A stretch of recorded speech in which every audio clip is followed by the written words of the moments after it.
U.S. trade war is expected to add billions of dollars to things like building AI data centers. That's because all the components needed to do this are mostly imported. And for companies trying to figure out and manage their exposure, it's never been more complicated. But what if we could build a map that could show us how supply chains, tariffs, and trade policy are playing out in real time? I'm Jennifer Strong, and this is Shift. Now here on the steering column is a device called Auto Cruise. You simply set the speed you want. Self-driving robo-taxis are already on the road in 2 U.S. cities. As the disc rotates, a mirror reflects the light in the way that depends on how the signal was recorded. This is the 100 terabyte empty. I present to you Electro, the Moto Man. Ladies and gentlemen. I would say that one of my greatest skills is my ability to interact with humans. This episode, a deep dive on tariffs in the latest installment of our oral history project.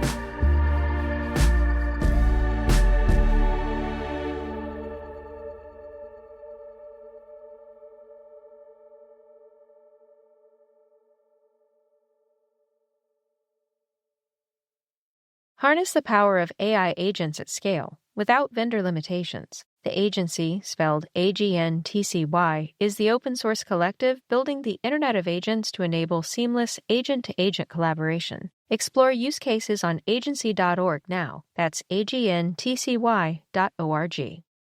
From Zuckerman Spader. For 5 decades, Zuckerman Spader has been a leading litigation firm trusted by in-house and outside counsel, businesses, and individuals.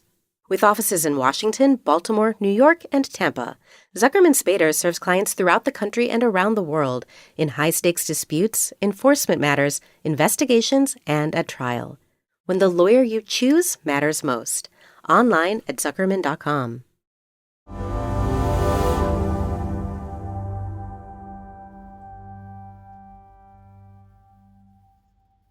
So just like a social network connects people through a digital medium, we're actually a network for connecting and managing the world's physical goods. I'm Evan Smith. I'm the CEO and one of the 3 co-founders of Altana. Altana is the world's first and only product network. Everything that we touch every day has an origin story beyond the direct t-shirt or iPhone or even the pencil on your desk. And what I mean by origin story is there's what's called a value chain. So a value chain is that extended network of production that in almost all cases goes back to the soil itself. Take your smartphone. I know that Foxconn actually assembled that phone. It wasn't Apple who did it. Apple designed it, but Foxconn assembled it. You might go further and say, okay, I know that Corning made that special glass that allows you to interact with the phone and swipe your finger around it. And a lot of people would also know that TSMC in Taiwan, the big famous semiconductor manufacturer, was the manufacturer of the chips in that phone. And beyond that, I challenge the ordinary non-supply chain expert to say anything more, right? But each one of those component parts has subcomponents and subcomponents and subcomponents, and that goes all the way back to the soil. So it turns, it's the graphite, it's the aluminum, it's the copper, it's the silicon that's coming out of the ground and being transformed step by step by step by step by step. And so we get the iPhone and, as consumers, we're only thinking about the physical goods that we interact with in terms of what we wear and consume.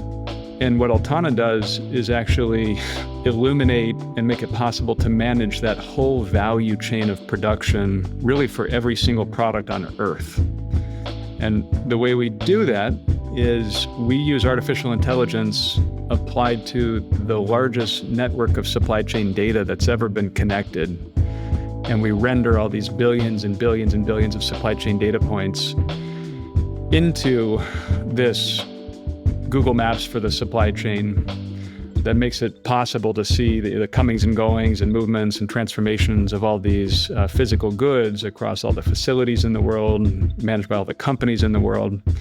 And what's more, we make it possible for, I'm just going to not literally say Apple, but just to continue the metaphor, Apple or the very large brand or manufacturer or retailer, we make it possible for them to not just see that network, but then to connect and manage across that network beyond a direct supplier relationship.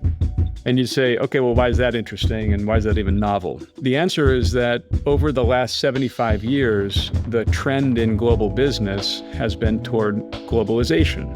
And the animating force of globalization has been outsourcing. And outsourcing is the deliberate, externalization of that value chain. We're economically motivated, we're financially motivated to do less and less and less of that, full value chain of manufacturing. And then that sort of migrates and disperses across the world, and that production goes to the places where there's lower costs and more specialization in that specific thing. And that has a lot of kind of economic textbook benefits, right? And there's been a lot of wealth and profit created. There's been a lot of people lifted out of poverty. But one of the characteristics of that way of doing business is we don't know how to actually make the iPhone. We don't know how to make the 737 end-to-end. We don't actually understand or control that whole process. And world events have sort of caught up to us, and it's now imperative that we know and manage that whole process, whether we're a retailer or a brand or a manufacturer or a government, right? And the governments are the ones really driving a lot of the policy and, to some extent, purchasing behavior that's motivating this huge sea change in the global trading system. Tariffs started ramping up under the first Trump administration, and they typically took the form of what are called 301 or 232 tariffs. These are little arcane trade policy nerd things that people like me follow. What they mean in practical terms is a surgical tariff to remediate some sort of non-market behavior from a trading partner, exporting goods that are illegally subsidized by the exporting country. There are massive legal processes that are required in the U.S. trading system and in international trade to build up an evidentiary basis and make the claim and defend the claim of some non-market behavior, right? So it takes a long time to actually put in place one of these countervailing tariffs. We saw these pop up around steel and aluminum. We saw these pop up around some textiles. And they've been surgically used here and there over the last decades, but really the trend kind of began in the Trump administration. It actually accelerated in the Biden administration. It wasn't as full-throated, but they were absolutely adding more and more tariffs across more and more product categories, mostly but not exclusively aimed at China. And then we get to April 9th and Liberation Day and the sort of shock and awe. So what does this all mean? The bipartisan consensus in the United States is now that the free trade at all costs mindset might have been economically rational from like a textbook MBA standpoint, but the practical costs of that behavior, and really especially vis-a-vis China, where you have a rising great power who's been exploiting that free trade system to advantage its own markets, its own national champions, incredible industrial policies and subsidies that we can talk about. But the net of it is that China now has become this unstoppable industrial powerhouse who has strategic control of almost all of the most important stuff on Earth at the value chain level, right? So critical minerals and magnets, the active pharmaceutical ingredients, biologics, all of the production capacity for renewable energy. You go down the list and it's not a secret. They actually publish their 5-year economic plans every 5 years, and they say, we are going to invest in and dominate these things, and they have about a 90% track record of pulling that off. So they've been coming up the maturity curve, and they've been taking on more and more of the most important things. And so I think, as the security competition became more and more clear, the economic security vulnerability became a bigger and bigger problem. And now you're seeing tariffs as the way to respond to that, one of the big ways to respond to that. And it's got this bipartisan, I wouldn't say consensus, but this bipartisan kind of convergence where the populist right likes it for the imperative of reindustrializing. And I think the populist left connects with the same premise. And I think the kind of national security center sees the imperative of creating the conditions for American industry to become more resilient and more self-sufficient on these like really important critical supply chains. AI agent collaboration isn't all that easy for enterprises. As an open source collective, the agency, spelled AGNTCY, is building the Internet of Agents, a shared collaboration layer where AI agents can discover, communicate, and collaborate. To learn from AI innovators such as Cisco, Crew AI, LangChain, and MongoDB, visit agency.org and explore use cases now. That's agntcy.org. Going online without a VPN, such as ExpressVPN, it's like leaving your laptop on the table at the coffee shop while you run to the bathroom. Most of the time, it's probably fine, but what if one day you come out and your laptop is gone? Every time you connect to an unencrypted network, in cafes, hotels, airports, etc., your online data is not secure. Any hacker on the same network can gain access to your passwords, your bank logins, your credit card details, and more. It doesn't take much technical knowledge to hack someone either. A smart 12-year-old could do it.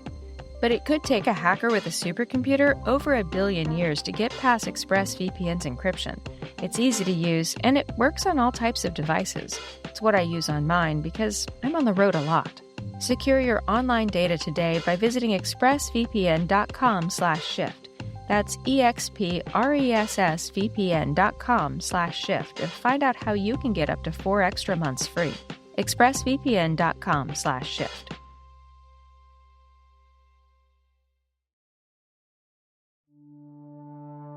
Data centers are super interesting because we tend to think about data centers in terms of the GPUs and maybe some of the like photonics and load balancing software that goes into them. But data centers are the product of an enormous global value chain.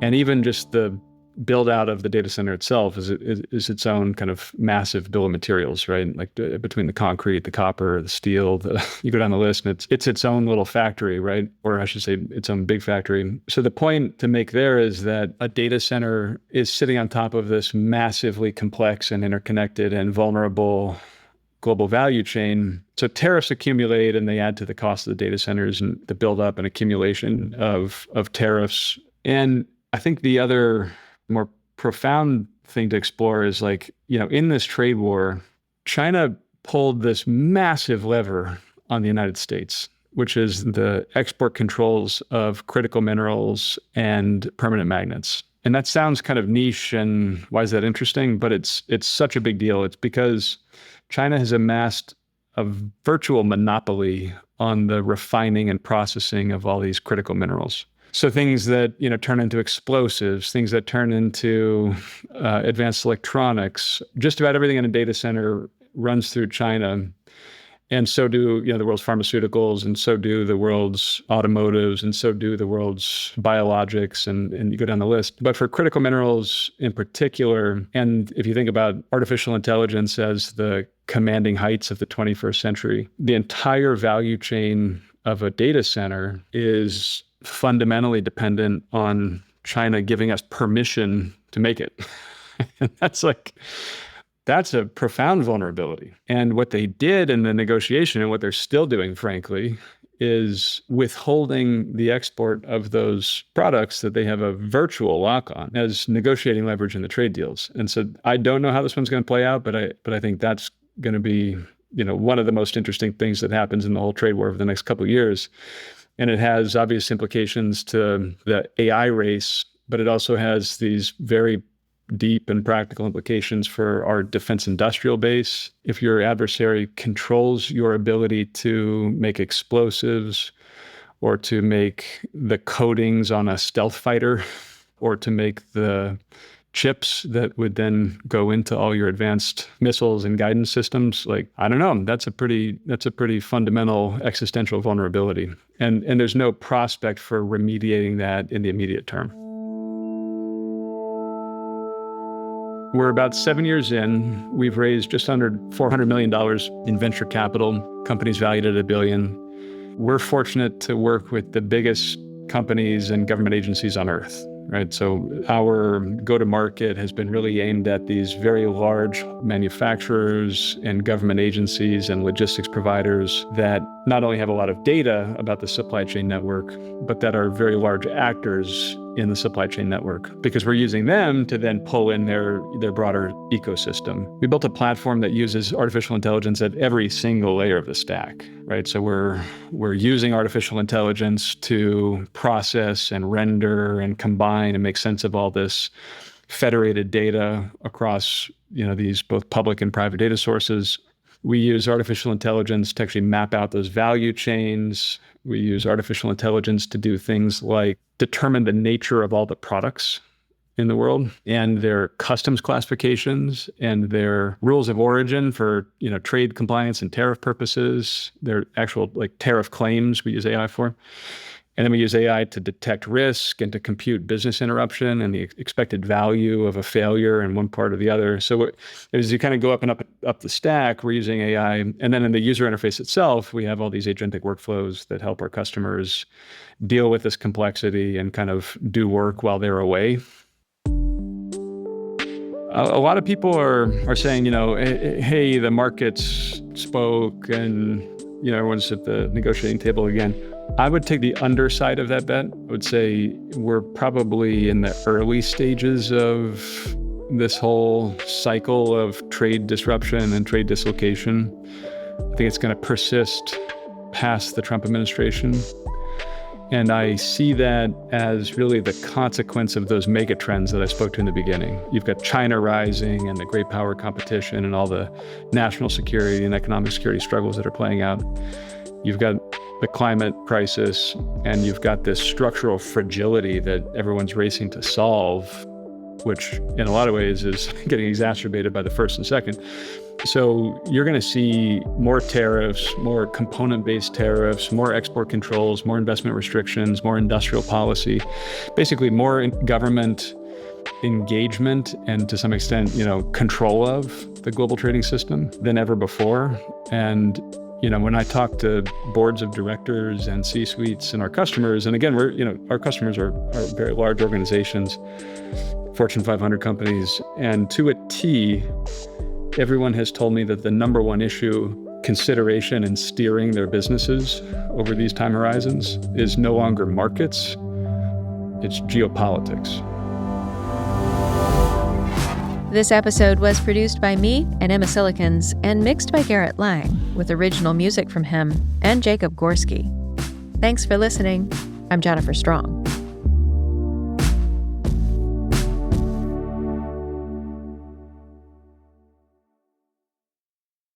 Harness the power of AI agents at scale without vendor limitations. As an open-source collective, the agency, spelled AGNTCY, is building the Internet of Agents to enable seamless agent-to-agent collaboration. For business leaders, this means faster innovation and scalable solutions tailored to the multi-agent software your enterprise is creating. Visit agency.org to explore use cases now. That's agntcy.org.